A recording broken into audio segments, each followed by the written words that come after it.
Hello everyone, this is a quick video on how to repair the Baja 5B fuel tank. Could be applicable to other two-stroke engine fuel tanks depending on the style of the grommet.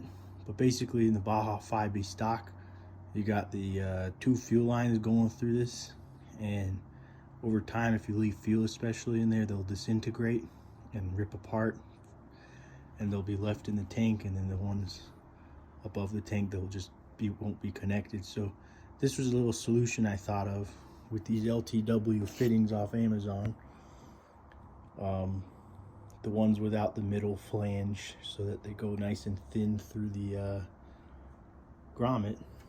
I'll put a link in the description about those. And these are 1/8 inch, so the hose fits on it. And yeah, all you want to do now is just push this through, connect your return and your supply, and you should be good to go.